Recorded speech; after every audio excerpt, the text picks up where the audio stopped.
Coordinadora de Pensionados y Jubilados de Venezuela denunció que 75% de los adultos mayores vive en pobreza extrema, por lo que pidieron a la administración de Nicolás Maduro una respuesta. En Venezuela se violan los derechos humanos de los adultos mayores. En Venezuela el 75% de los adultos mayores está en pobreza, de acuerdo a los estudios de la CEPAL. Somos 12% de la población ya en Venezuela, es decir, Venezuela está en una situación de envejecimiento producto de la diáspora, producto de que los hijos, nietos se han ido y nos hemos tenido que quedar a cargo inclusive de muchos de los niños, lo cual está haciendo que la situación de los adultos mayores en Venezuela sea aún más grave. Los dirigentes sindicales del sector público expresaron que las pensiones y jubilaciones deben estar acorde al costo de la canasta básica alimentaria. Artículo 91 de la Constitución Nacional, canasta básica familiar, que según el Senda hoy está en el orden de $1.000, la canasta básica familiar. Y la canasta alimentaria está en el orden de los $450. Eso es lo mínimo, no estamos pidiendo nada regalado. Los jubilados también rechazaron la designación de un bono especial anunciado por Nicolás Maduro hace algunas semanas. Un bono desde el 18 hasta el 22, ¿qué es eso? Ese es el abuso más grande. Nosotros no andamos buscando bonos, andamos buscando que se cumpla la Constitución, andamos buscando que paguen completo. Las prestaciones de los trabajadores en este país desde el año 2007 vienen en descendiendo, y los sueldos también. Entonces estamos todos ahí, pero no estamos pidiendo pensiones, sino más bien, si van a hacer algo, que con justicia ajusten los dineros de los pensionados que salieron mal pagados. Los representantes del sector convocaron a una protesta el próximo 29 de mayo en la Plaza Caracas, en el centro de la ciudad, a las 10 de la mañana y en todas las sedes del Ministerio del Trabajo del país. Desde Caracas, Venezuela, María Alejandra Silva. Varios estados de Venezuela tendrán núcleos convectivos que refuerzan la zona de convergencia intertropical. Así lo informó el Instituto Nacional de Meteorología e Hidrología. Esto originará lluvias moderadas o fuertes y algunas con descargas eléctricas en las regiones de Sucre, Monagas, Delta Amacuro, Nueva Esparta, Bolívar y el Esequibo. También prevén aguaceros en zonas del estado Zulia, Apures y Barinas. El resto del país tendrá nubes fragmentadas y algunas zonas parcialmente nubladas. Desde tempranas horas de la mañana, la lluvia se ha hecho presente de manera constante en la ciudad capital. Al menos 4.000 familias se han visto afectadas en varias regiones de Venezuela, producto de las inundaciones y deslaves causados por las fuertes precipitaciones, según manifestó recientemente Nicolás Maduro.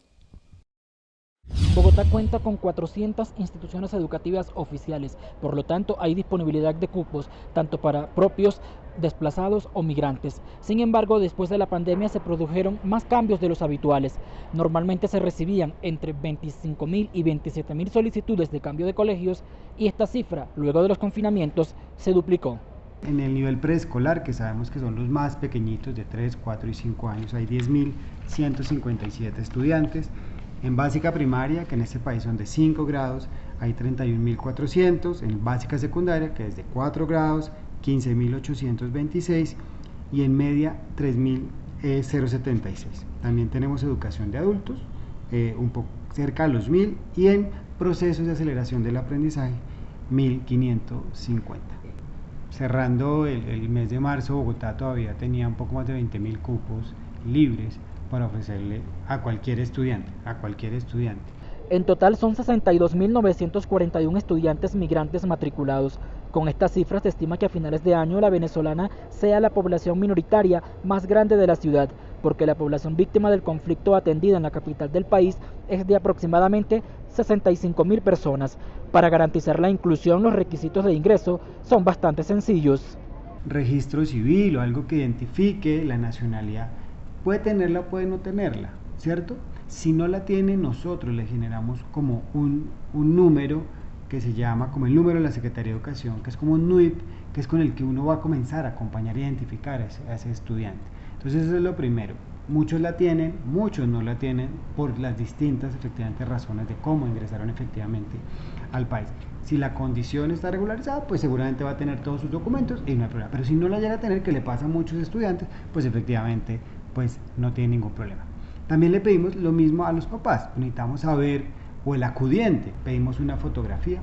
Y lo último que pedimos es si tiene o certificados o notas del último grado de escolaridad alcanzado en Venezuela, si lo tiene. Si no lo tiene, nosotros hacemos una valoración pedagógica. Nada de esto tiene ningún costo. El subsecretario también informó que durante la pandemia se entregaron 105.000 tabletas para estudiantes de media y secundaria, tanto nacionales como migrantes, con la finalidad de garantizarles el derecho a la educación virtual. En Bogotá, Miguel Cardosa, BPI TV. Estados Unidos elegirá en noviembre a los nuevos miembros del Congreso y solo viendo la campaña una cosa es segura. El sur profundo del país está viviendo una revolución con un número récord de candidatos afroamericanos que tienen más posibilidades de ganar que nunca. Los candidatos se han propuesto arrebatar al Partido Republicano uno de sus principales bastiones con la movilización de votantes que nunca antes han acudido a las urnas. Los líderes luchan en las filas del Partido Demócrata, pero para competir en las elecciones de noviembre aún deben ganar las primarias que ya empiezan este mes en estados como en Kentucky, Alabama y Georgia, todos piezas de ese concepto del sur profundo del país marcado por un pasado de esclavitud y segregación. Charles Booker, que hizo historia en 2019 como el legislador estatal más joven de Kentucky, parte ahora como favorito para ganar las primarias demócratas el próximo martes y enfrentarse en noviembre con el republicano Rand Paul, que lleva desde 2011 en el Senado.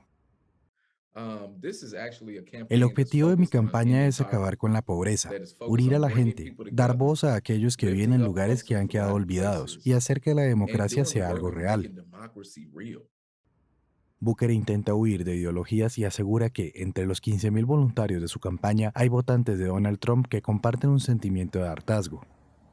Su grito de guerra es "From the Hood to the Holler", una expresión sin traducción exacta que evoca al mismo tiempo la imagen del Hood, el barrio afroamericano empobrecido de la ciudad, y el Holler, los valles de zonas rurales en casas móviles y familias blancas luchando por sobrevivir. Hay comunidades negras, blancas y marrones que son pobres. En el proceso político nadie nos habla, pero si nos unimos, si permanecemos unidos, ganaremos. Y eso es lo que vamos a hacer. Los republicanos, sin embargo, han retratado a Booker como un radical por su apoyo a propuestas progresistas como un nuevo pacto verde contra el cambio climático y que resulta una idea especialmente controvertida en Kentucky, el cuarto mayor productor de carbón del país.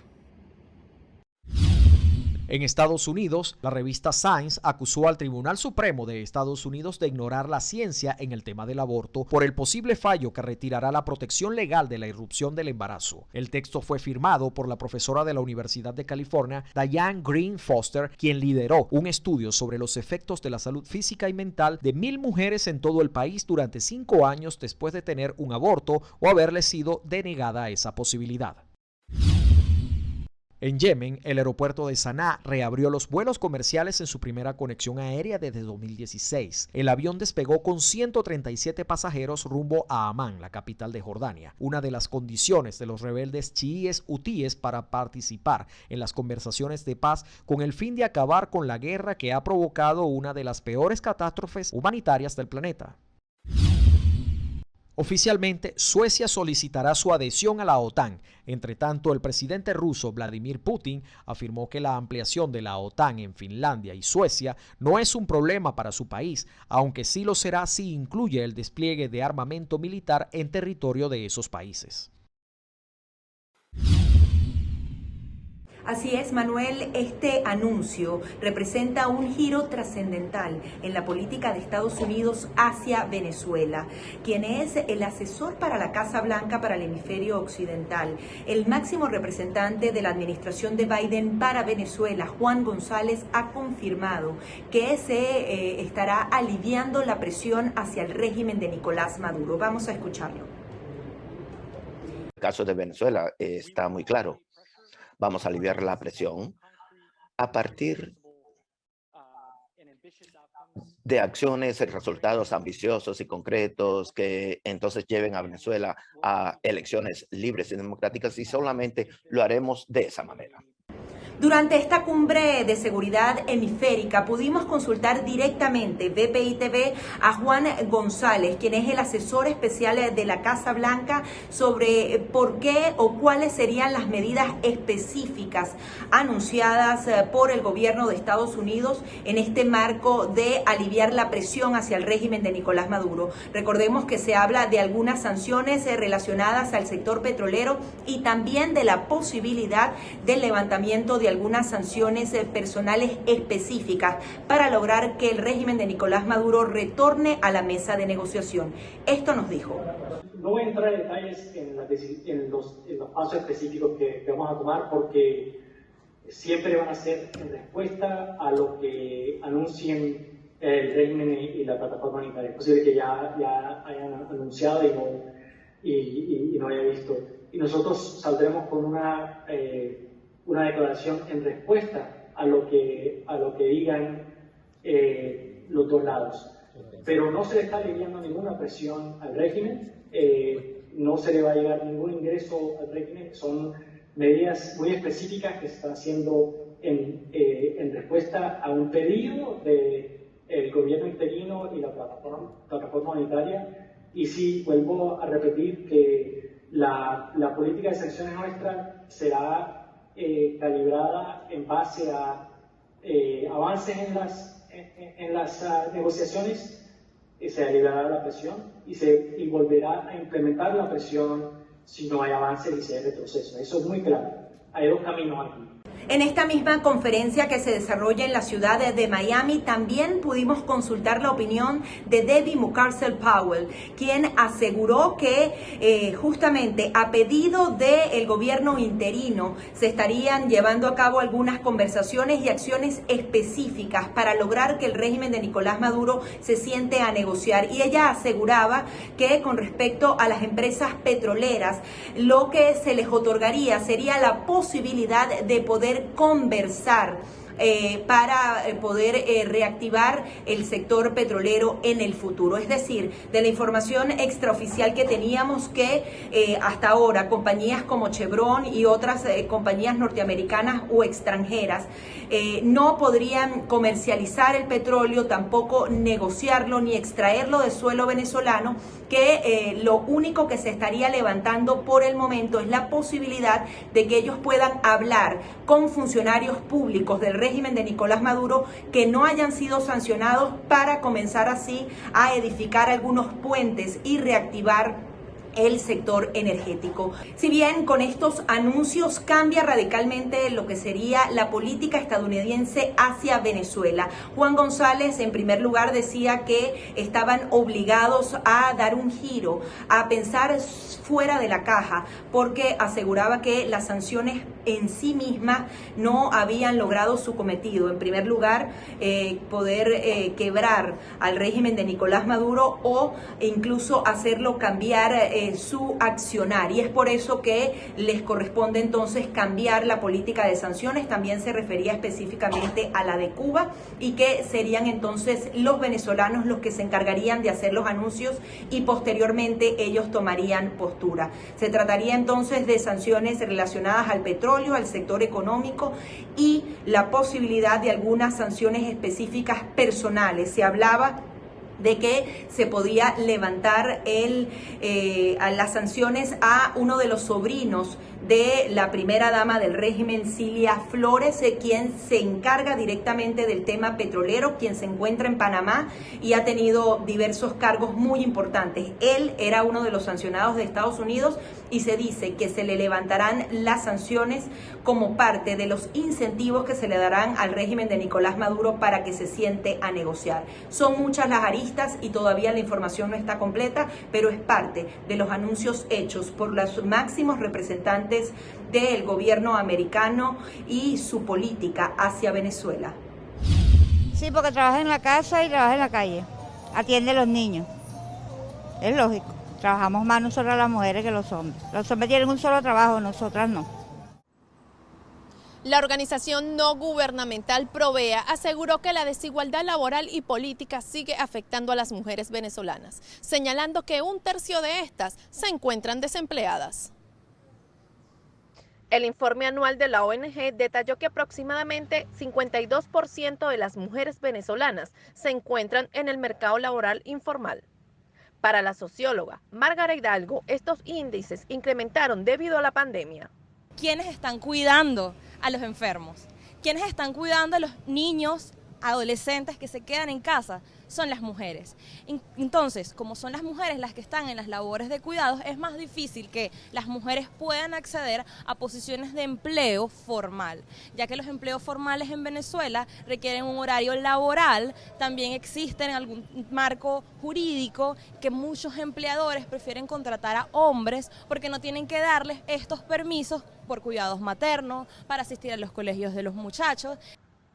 La encuesta nacional de condiciones de vida en COVID 2021 reveló que las mujeres en Venezuela devengan un salario en promedio de 17,7% menos de lo que ganan los hombres por un trabajo de igual valor, en el mismo sector de actividad y con las mismas condiciones laborales. Feminización de la pobreza. ¿Qué implica la feminización de la pobreza? Que en este contexto de emergencia humanitaria, en un contexto económico complejo, son las mujeres las que viven esto de manera diferenciada y muchas veces este contexto impide que puedan desarrollarse profesionalmente a la cabalidad. En los comicios de 2021, de 2.730 postulados para 335 alcaldías, solo 496 fueron mujeres, lo que significa un 18%. Y en cuanto a las gobernaciones, de 183 personas postuladas, 20 fueron mujeres y solo 2 resultaron electas. Las mujeres, vistas como débiles o demasiado sensibles, hace que exista una matriz de opinión en la cual lo político se ve visto como algo masculino y no como algo donde estén las mujeres. Sí hay un ejercicio importante de mujeres venezolanas que están ejerciendo la política, ejerciendo labores del liderazgo. Sin embargo, aún no son ni tan visibles ni tienen una predominancia porcentual que refleje cómo estamos compuestos nosotros como población. La socióloga cree que el primer paso para reducir la brecha de desigualdad es buscar espacios que sean paritarios y reflejen cómo está compuesta verdaderamente la sociedad venezolana. Promover iniciativas que puedan reducir estas brechas. ¿Cómo?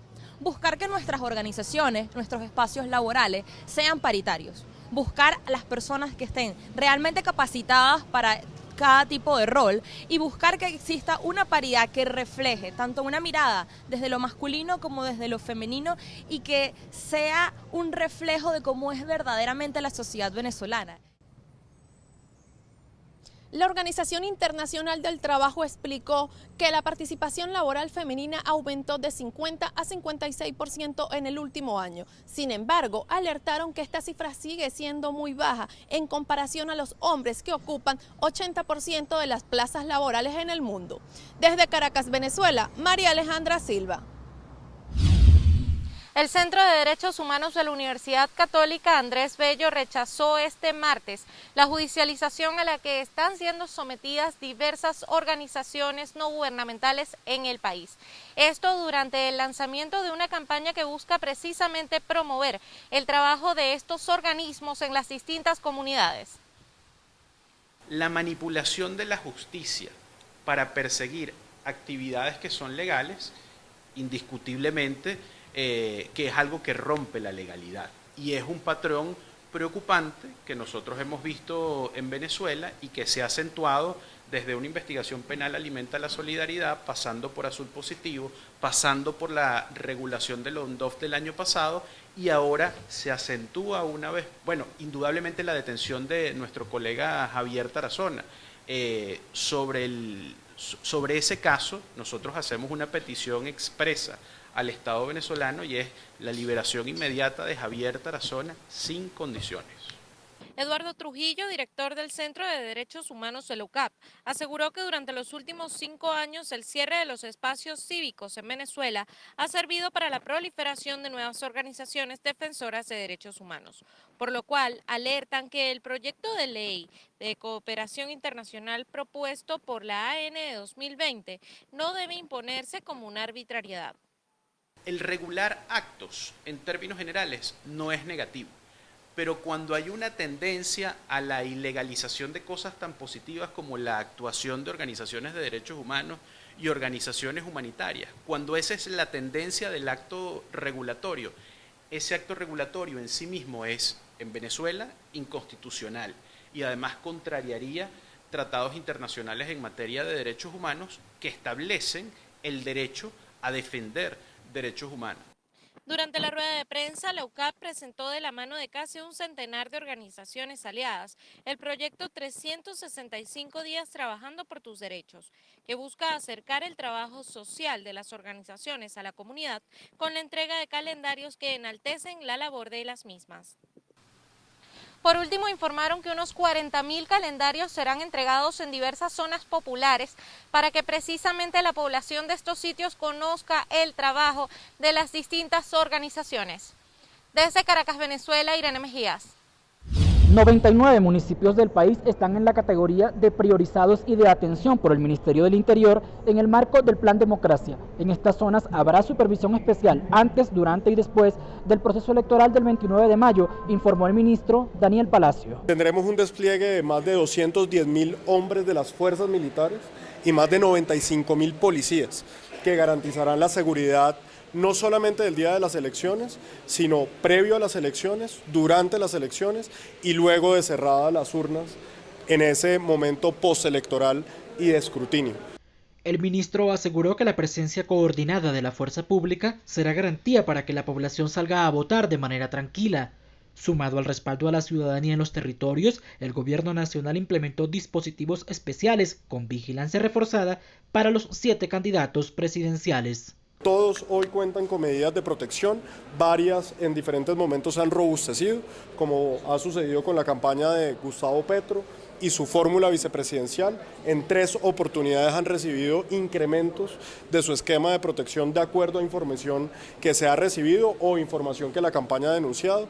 Lo mismo la campaña de Federico Gutiérrez ha tenido un incremento en 4 diferentes oportunidades de su esquema de seguridad. Lo mismo la campaña del doctor Sergio Fajardo y así consecutivamente. A disposición de los 7 candidatos presidenciales hay 40 carros blindados y 120 funcionarios de la policía y la Unidad Nacional de Protección. Además, cuando se desplazan por los territorios, cuentan con el respaldo del Ejército y la Policía para sus recorridos. En Bogotá, Miguel Cardosa, BPI TV. El dirigente político Juan Pablo Juanipa negó que la plataforma unitaria de oposición hubiera pedido el levantamiento de sanciones y aseguró que la liberación de Alex Saab no es un punto de discusión en el reinicio de las negociaciones. El alivio de sanciones lo que abarca es la posibilidad de que se pueda contratar desde empresas como Chevron con empresas como PDVSA. Eso es lo que tenemos como información y eso no ha sido solicitado por la Alternativa Democrática, lo aclaró claramente un comunicado emitido ayer. Allí lo que hubo fue una decisión del gobierno de los Estados Unidos encaminada hacia la búsqueda de la negociación. Y en este juego de negociación siempre es importante saber que se cede por aquí, que se cede por allá. Juanipa explicó que la integración de Alex Saab a las negociaciones en México o su posible liberación no es parte del acuerdo pactado por la oposición. Todos sabemos, y creo que el mundo lo sabe, lo que ha sido el papel de Alex Saab.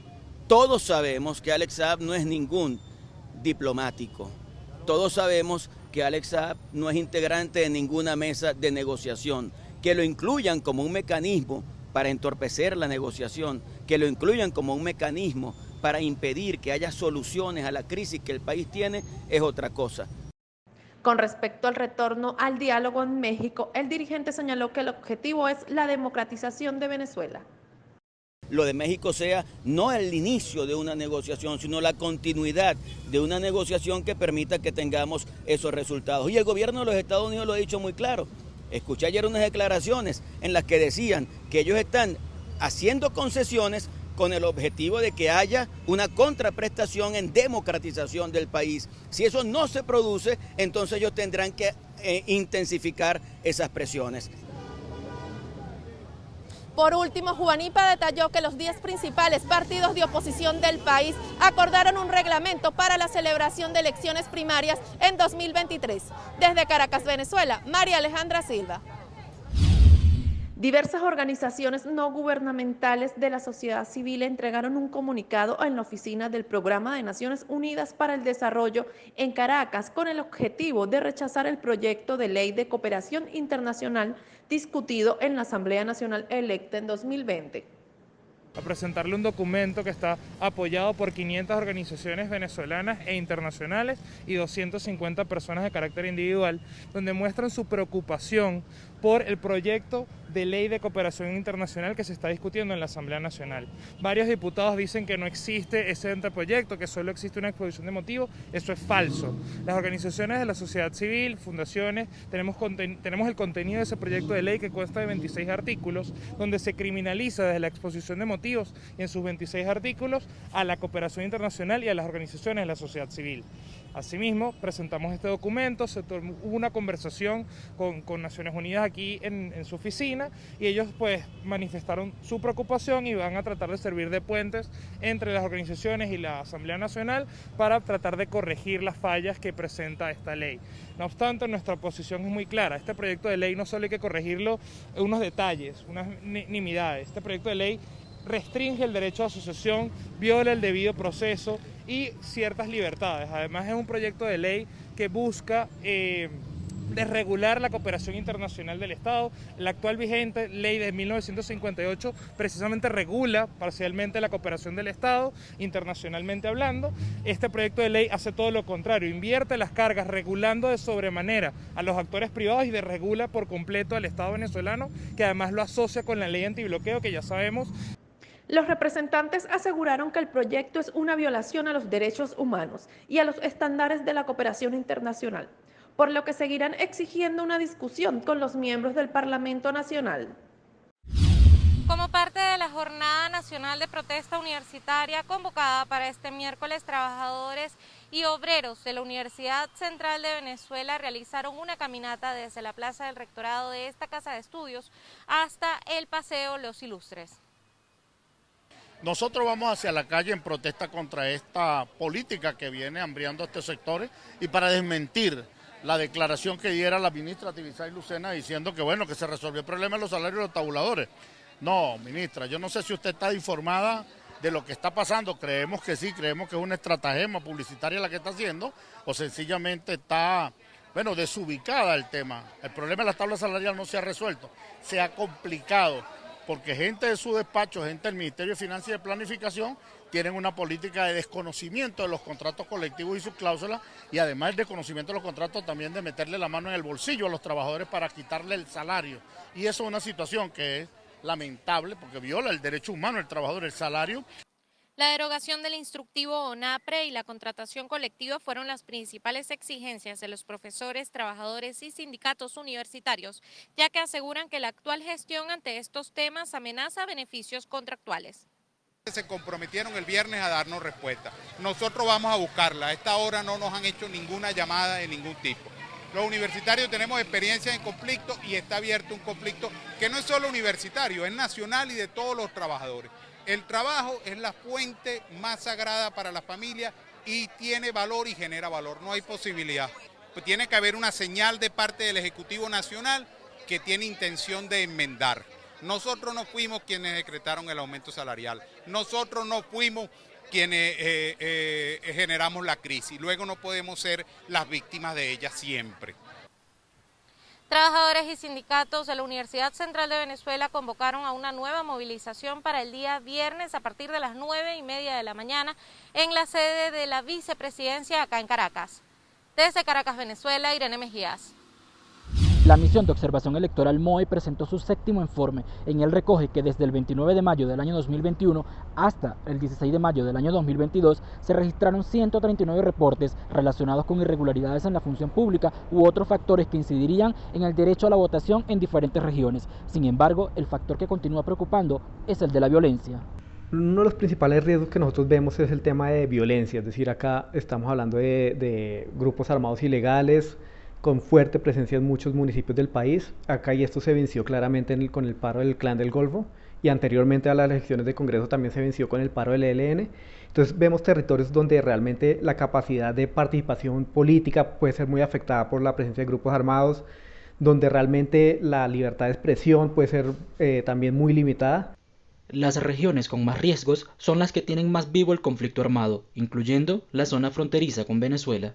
La región de Arauca, por ejemplo, lo que tiene que ver con la región del Catatumbo en norte de Santander, también ha venido muy afectado todo el tema del sur de Córdoba, sur de Bolívar, lo que tiene que ver con el Bajo Cauca antioqueño, el Chocó también por la fuerte presencia de grupos armados ilegales allí, el norte del Cauca, también el Triángulo de Telembí en Nariño, y en Putumayo también es bastante complicada la situación. Esos serían como los territorios más afectados por violencia actualmente. Otro tema que preocupa mucho son los riesgos por posibles indicativos de fraude electoral, es decir, acá estamos hablando de compra de votos, de participación indebida de funcionarios públicos, de constreñimiento al elector y otros tipos de delitos que pueden realmente afectar el normal desarrollo de las elecciones. Para tener las evidencias y testimonios directos sobre diversas irregularidades, la MOE implementó la plataforma Pilas con el Voto. Ahí se reciben las denuncias y se comparten con el sistema Uriel del Ministerio del Interior. Con Pilas con el Voto nosotros lo que hacemos es recibir todo este tipo de denuncias y pues nosotros las transmitimos a las autoridades para que realmente hagan el seguimiento y la investigación que se debe. Además de diversos hechos de violencia en algunas regiones, otro elemento de preocupación desde la misión de observación electoral es que algún candidato no reconozca los resultados si hay poco margen de ventaja. En Bogotá, Miguel Cardosa, BPI TV. Esta gira venezolana, con la cual la Superbanda celebra sus 50 discos, comprende ciudades como Valencia, Barinas, Barquisimeto, Maracay, Puerto La Cruz, Caracas, Margarita, Acarigua, Mérida y San Cristóbal. En ella harán un recorrido por su historia musical para deleitar a viejas y nuevas generaciones con su original ritmo. Manuel, saludote Manuel. BPI TV, señores, aquí estamos parte de Los Guacos en nuestra rueda de prensa, espero que la hayan disfrutado, la pasamos increíble.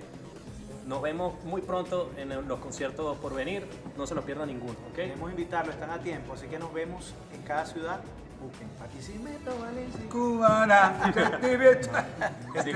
señor. Para conseguirlo es difícil. Muy entre 40 años. Sí. ¿Qué tal?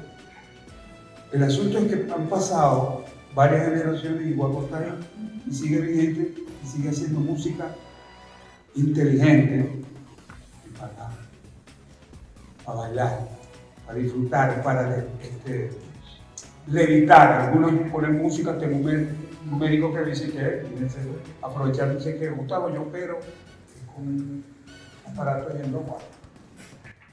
Te puedo decir, eso es la música, no solamente Guaco, para eso es la música. En el caso de nosotros es eso, que hacemos música a la cabeza de una orquesta. Estas presentaciones contarán con la invitación especial de Kiara, Daniel Somaró, entre otros artistas, que definitivamente darán un plus aún mayor al sonido de Venezuela.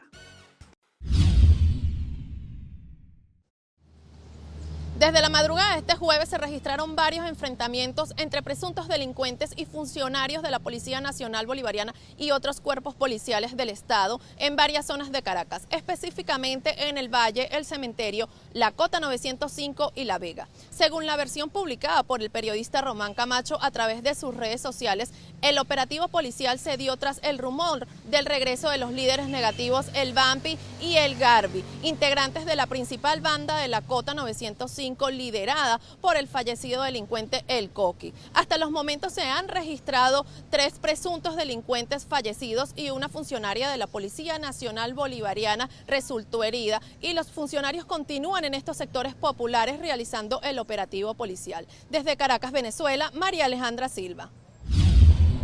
El padre Alfredo Infante del Centro Gumilla y Marino Alvarado de Provea respondieron este jueves a la demanda interpuesta por parte del gobernador del estado Carabobo, Rafael Lacaba, y enfatizaron que en ningún momento el informe de Lupa por la Vida sobre presuntas ejecuciones extrajudiciales tiene algo en contra de algún ente o gobernación en específico. Estamos aquí diciendo que nosotros no hemos cometido ningún delito, somos inocentes, pero estamos ejerciendo un derecho constitucional y estamos acompañando a las víctimas para que en nuestro país haya acceso a la justicia. No tenemos nada personal con el gobernador Lacaba, el gobernador del estado Carabobo. Lo único que hemos hecho ha sido visibilizar los resultados de nuestro monitoreo. Nuestro informe no es contra ningún gobernador. No forma parte de campaña para desprestigiar absolutamente a nadie. Es un informe para visibilizar el grave problema de las ejecuciones extrajudiciales en el país. En el 2021 hubo 1.414 presuntas ejecuciones extrajudiciales. En el 2020, 3.034 presuntas ejecuciones extrajudiciales. Estamos ante un problema muy grave. Durante la rueda de prensa, las organizaciones informaron que el abogado Joel García ejercerá como representante legal para la defensa ante el proceso. Sin embargo, este denunció que no se le ha permitido designarse como defensor de los acusados, pues la causa está remitida en el Estado Carabobo. A pesar de que recibimos la notificación del Tribunal Tercero de Primera Instancia en función de juicio del Estado Carabobo, el día de ayer tratamos de ellos designarme como abogado defensor en el circuito penal del área metropolitana de Caracas, y eso no fue posible. Desde ya comienza a cercenarnos el derecho a la defensa, y nos dijeron que por cuestiones territoriales tenía que ser en el Estado Carabobo. Aprovecho y para decirle, incluso al Poder Judicial del Estado Carabobo, que es verdad que la competencia territorial viene dada por donde se cometa el delito. Si es así, ¿por qué un tribunal del Estado Carabobo va a iniciar una investigación, va a admitir una acusación cuando presuntamente el delito de difamación se cometió en la ciudad de Caracas? García informó que la acusación será llevada por el Tribunal Tercero de Juicio del Estado Carabobo y la defensa promoverá como testigos a familiares de las víctimas de ejecuciones extrajudiciales en esta región del país. Por último, propusieron al gobernador del Estado Carabobo la creación de una comisión conjunta entre la Fiscalía de esa entidad, la Defensoría del Pueblo, la Oficina de la Alta Comisionada Michelle Bachelet y una representación de Provea y el Centro Gumilla para analizar los casos de presuntas ejecuciones extrajudiciales cometidas en el Estado Carabobo. Desde Caracas, Venezuela, Irene Mejías. El presidente mexicano Andrés Manuel López Obrador espera una respuesta de su homólogo estadounidense Joe Biden sobre su petición de que Cuba, Nicaragua y Venezuela asistan a la Cumbre de las Américas tras una reunión en la Casa Blanca el pasado miércoles. Yo espero que hoy o mañana tengamos ya una respuesta. ¿Qué puedo decir? Que hay un ambiente de mucho respeto en las pláticas, que le tenemos confianza y afecto al presidente Biden y que pues queremos que se tome en cuenta la propuesta de no excluir a nadie. Por su parte, el ministro cubano de Exteriores, Bruno Rodríguez, criticó una vez más al gobierno de Estados Unidos por excluir a su país de la 11ª Cumbre de las Américas, que se realizará del 6 al 10 de junio en Los Ángeles. En su cuenta de Twitter, Rodríguez afirmó que el excluir a países del hemisferio de la cumbre que convocó Estados Unidos a nombre de las Américas, a su parecer no puede escudarse ya en el pretexto de no haber cursado aún las invitaciones. Además, señaló que el gobierno estadounidense carece de lo que calificó como pretextos para excluir a Cuba, Nicaragua y Venezuela. El candidato a la presidencia de la Federación de Centros Universitarios de la Universidad Central de Venezuela, Jesús Mendoza, denunció una serie de irregularidades vinculadas al proceso electoral que se llevará a cabo el próximo 25 de mayo. Han sucedido irregularidades que se han dado por culpa del representante estudiantil ante la comisión electoral, donde el día de la inscripción de la plancha, el martes 10, pues aceptó unas diversas carpetas después de la hora pautada, y el presidente de la comisión selló esta caja para una sesión de la comisión electoral proceder a discutir la inclusión de estas carpetas. Pues el representante estudiantil de la comisión electoral no esperó la orden del presidente de la comisión electoral, pues violó esta caja que estaba sellada y abrió esta caja, haciendo pues ya una irregularidad del proceso. El actual consejero universitario cuestionó que las autoridades de la Casa de Estudios no estén avalando completamente los comicios, señalando que la universidad debe dar ejemplo de transparencia electoral. La Universidad Central de Venezuela es democrática y nosotros no estamos en contra de que se midan diferentes planchas, con ideologías distintas, pero lo que nos preocupa es que no se está dando el aval institucional que necesita este proceso, el aval de que no caiga. Todos sabemos que la Universidad Central de Venezuela es el ojo del huracán y cualquier error que se cometa se está dando la vulneración de los derechos de los ucevistas. Los candidatos llamaron a los estudiantes a participar en este proceso electoral con el objetivo de seguir defendiendo la autonomía universitaria. Desde Caracas, Venezuela, María Alejandra Silva. El presidente de Paraguay, Mario Abdo Benítez, recibió a la vicepresidenta y canciller de Colombia, Marta Lucía Ramírez, en una visita marcada por el asesinato en su país del fiscal antidrogas Marcelo Pecci. También estuvieron presentes el embajador colombiano en Asunción, Fernando Sierra Ramos, y los ministros del Interior, Federico González, y Julio César Arriola, de Relaciones Exteriores de Paraguay. Las reuniones se enfocan en asuntos políticos, comerciales y judiciales, según la anunció la Cancillería colombiana. 40.000 millones de dólares en ayuda militar y humanitaria para Ucrania fue aprobado por el Congreso de Estados Unidos. El paquete será firmado próximamente por el presidente de Estados Unidos, Joe Biden, para su entrada en vigor. Entre tanto, Biden dio todo su apoyo a las peticiones de Finlandia y Suecia de ingresar a la OTAN, aunque Turquía no estaba en total acuerdo. En El Salvador, el gobierno sigue sin aclarar la denuncia de un supuesto pacto con una de las principales pandillas del país, cuya ruptura pudo desencadenar una ola de violencia que ha desembocado en enfrentamientos contra dichos grupos criminales y que llevó a decretar el régimen de excepción. Así lo aseguró el medio salvadoreño El Faro. Tras los combates a finales de marzo, se han registrado más de 85 muertos.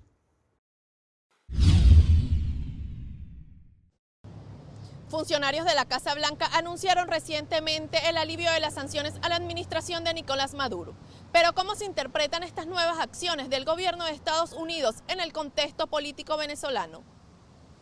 La estrategia de la presión y el quiebre no funcionó, ¿no? Bueno, están las revelaciones del secretario de Defensa Esper, que bueno, que han sido, por lo menos la parte relativa a Venezuela, han sido noticias, por supuesto. Esa estrategia no funcionó con Trump, bueno, Biden no la optó. Quedan las sanciones porque, bueno, vamos a decir, ya están allí,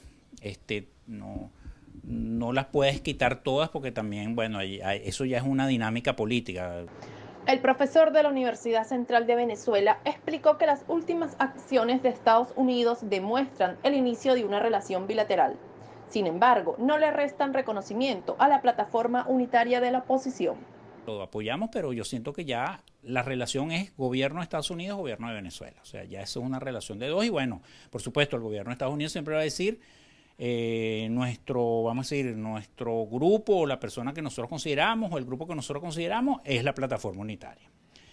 Pero no es la plataforma unitaria como un actor con una propia capacidad. El politólogo considera que la decisión del gobierno de Biden de aliviar las sanciones es un mensaje claro a Nicolás Maduro y el comportamiento de su administración. No creo que esos gestos signifiquen un cambio realmente. Si tú ves lo que ha dicho Biden y lo que ha sido su política, la política de Trump, acuérdate que era nosotros vamos a aumentar la presión en todos porque va a ocurrir el famoso quiebre de la coalición dominante. Creo que la lógica de Biden es algo como del gobierno de Biden. El gobierno de Maduro administra las sanciones, algo así como quitarte las sanciones depende de ti y depende de lo que tú hagas. Entonces yo les interpreto como un gesto que acordaron los dos gobiernos. Ante el posible retorno a la mesa de negociación en México, Sucre cree que esto fue parte del acuerdo entre la administración de Maduro y el gobierno de Biden. por lo que ambos demostraron gestos del restablecimiento de las relaciones. Fíjate que la foto de Jorge Rodríguez y Gerardo Blay habla del espíritu de México, no de volver a México. Ahí hay que estar mosca, porque puede ser el espíritu de México es el memorándum que firmaron. A lo mejor se reúnen aquí con ese memorándum, se reúnen en otro lado con ese memorándum. A lo mejor puede ser México, ¿ves? Necesitamos esto, el gobernador ha dicho, necesitamos estos también, y Maduro aceptó, está bien, yo estoy dispuesto a explorar regresar a México, porque no es que se va a regresar, vamos a explorar eso, y Estados Unidos, bueno, le ofrece un gesto. Para el politólogo Ricardo Sucre, el alivio de las sanciones junto al posible retorno a la mesa de negociación pueden significar un paso importante para la democratización de Venezuela. Desde Caracas, Venezuela, María Alejandra Silva. Familiares del periodista Ramón Centeno y del dirigente juvenil del PSUV, Gabriel Guerra, denunciaron este viernes irregularidades en torno al caso de estos dos jóvenes detenidos desde el pasado 2 de febrero. El pasado 17 de febrero, el fiscal general de la administración de Nicolás Maduro, Tarek William Saab, anunciaba la detención del dirigente PSUVista Gabriel Guerra, quien según sus declaraciones presuntamente se hacía pasar por director nacional del Viceministerio de Juventud Productiva. De igual modo, el periodista Ramón Centeno, quien explicó Saab, fingía ser diputado de la Asamblea Nacional de 2020. A ellos le están acusando de tráfico de influencia, asociación para delinquir y usurpación de funciones, de los cuales mi hijo Gabriel Guerra es dirigente del JPSU, trabaja en la Corporación de la Juventud, ha estado allí en las filas. Ramón Centeno ha sido un periodista reconocido, participante de la Revolución Bolivariana. El por qué los investigan, si ellos han fundado este partido. En aquel momento, Saab indicó que ambos hombres estarían presuntamente involucrados con una red de narcotráfico. Sin embargo, familiares aseguran que esto es completamente falso, pues lo único que ellos realizaban era un trabajo periodístico investigando a los implicados. Ellos vinieron a hacer una entrevista periodística, de los cuales es un caso muy sonado, los narcodiputados. Cuando ellos vienen aquí fue una visita guiada, de las mismas les hicieron una investigación. Esta investigación, el cual no arrojó ningún vínculo con esa entrevista que ellos realizaron, y hoy en día están detenidos. Es un hijo excepcional, jamás en la vida mi hijo ha tenido problemas con ninguna clase de justicia, y eso lo saben. Es más, todo lo que he hecho es en función de trabajo. Los jóvenes llevan más de 100 días tras las rejas, donde sus familiares aseguran han sido víctimas de repetidas violaciones a los derechos humanos y se han cometido irregularidades judiciales que impiden su liberación. No se justifica que hoy en día mi hijo sea apresado por nuestro mismo gobierno. No, yo creo en la justicia venezolana. Estas madres piden a las autoridades celeridad en las investigaciones del caso, pues aseguran que sus familiares son inocentes. Desde Caracas, Venezuela, Irene Mejías. Este movimiento que estamos haciendo hoy se está replicando en otras partes del mundo, se está dando de la misma manera por la diáspora venezolana, por las organizaciones civiles, por quienes representamos en este momento a los miles de millones de refugiados, de venezolanos, de desplazados, de torturados, de presos políticos. Nos acompañan precisamente en esta mesa personas que han sufrido la represión y la tortura, y que esto no es un cuento. Esto es algo que estamos viviendo, y es por eso que nosotros como venezolanos, y en este momento unidos en una misma causa, rechazamos cualquier posibilidad de que sean invitados a la Cumbre de las Américas.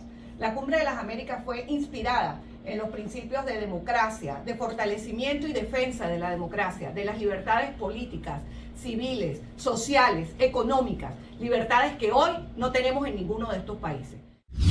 El país entró en su fase mayor de agitación política. Los candidatos presidenciales realizan sus cierres de campaña. Federico Gutiérrez y Gustavo Petro encabezan multitudinarias concentraciones en plaza pública. Los otros 5 aspirantes también se reúnen, pero de manera más discreta.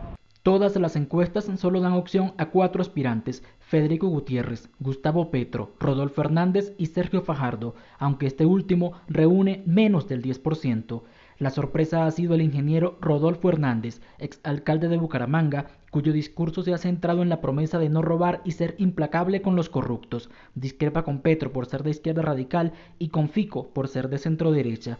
Las encuestas del Centro Nacional de Consultoría CNC e Inbamer, publicadas hace algunas horas, ubican a Hernández disputándose el segundo puesto con Fico Gutiérrez. En la del CNC para la revista Semana, lidera Petro con 35%, sigue Fico Gutiérrez con 20,8% y muy de cerca Rodolfo Hernández con 19,1%, es decir, en un mes subió casi 10 puntos. En esta encuesta, el 9,9% está en el segmento de indecisos, es decir, no sabe, no responde.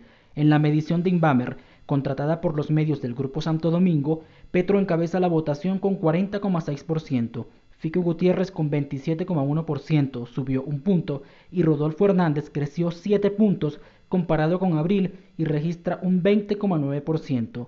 Fico y Petro son los únicos que realizan cierres de campaña masivos, llenan plazas y encabezan recorridos. Las actividades proselitistas todas serán a finales del día. Petro está este viernes en Medellín, el sábado en Barranquilla y el domingo en Zipaquirá y Bogotá. Fico cierra campaña en Ibagué hoy, mañana sábado en Montería y Cali y finaliza el domingo en su bastión, Medellín. La coincidencia de los sondeos de las últimas horas es que habrá segunda vuelta y que el candidato Gustavo Petro perdió 3 puntos en el último mes. En Bogotá, Miguel Cardosa, BPI TV. En este sentido, la Defensoría del Pueblo colombiana alertó sobre los riesgos de vulneración de cara a las elecciones presidenciales, en especial por las acciones armadas del ELN y del Clan del Golfo. Recomendamos la implementación de acciones extraordinarias para la protección de las comunidades por parte de las instituciones del orden municipal, departamental y nacional. También solicitamos que se adopten estrategias contundentes que permitan garantizar las condiciones de seguridad para la participación en las elecciones y lograr la garantía del derecho a elegir y ser elegidos. Mientras tanto, en la Amazonía colombiana el porcentaje de votos es inferior al de otras zonas del país. Así lo manifestó Doris Ochoa de la Fundación Gaia Amazonas. La Amazonia, precisamente pues por tener una población pues pequeña, relativamente pequeña, no pone votos y generalmente, más aún, tú ves en las encuestas, cuando indagas dónde se realizan encuestas, los departamentos de la Amazonia Oriental generalmente no aparecen y de pronto otros de la Amazonia Occidental sí aparecen, pero bueno, es como un vacío, ¿no? Es un país que no existe, ¿sí? Fortalecimiento institucional del Estado para adecuarse y abrirse a la diversidad es fundamental y también será fundamental ampliar este proceso al conjunto de territorios indígenas que hoy por hoy lo quieren asumir. Entre tanto, los líderes indígenas piden al gobierno y al próximo presidente tomarlos en cuenta para las decisiones políticas. Lo que le pediríamos al gobierno es que se fortalezcan y que hay que legitimizar los espacios de coordinación. En los departamentos digamos de la Amazonía colombiana tenemos espacios como la MPCI, que esos espacios tengan legitimidad.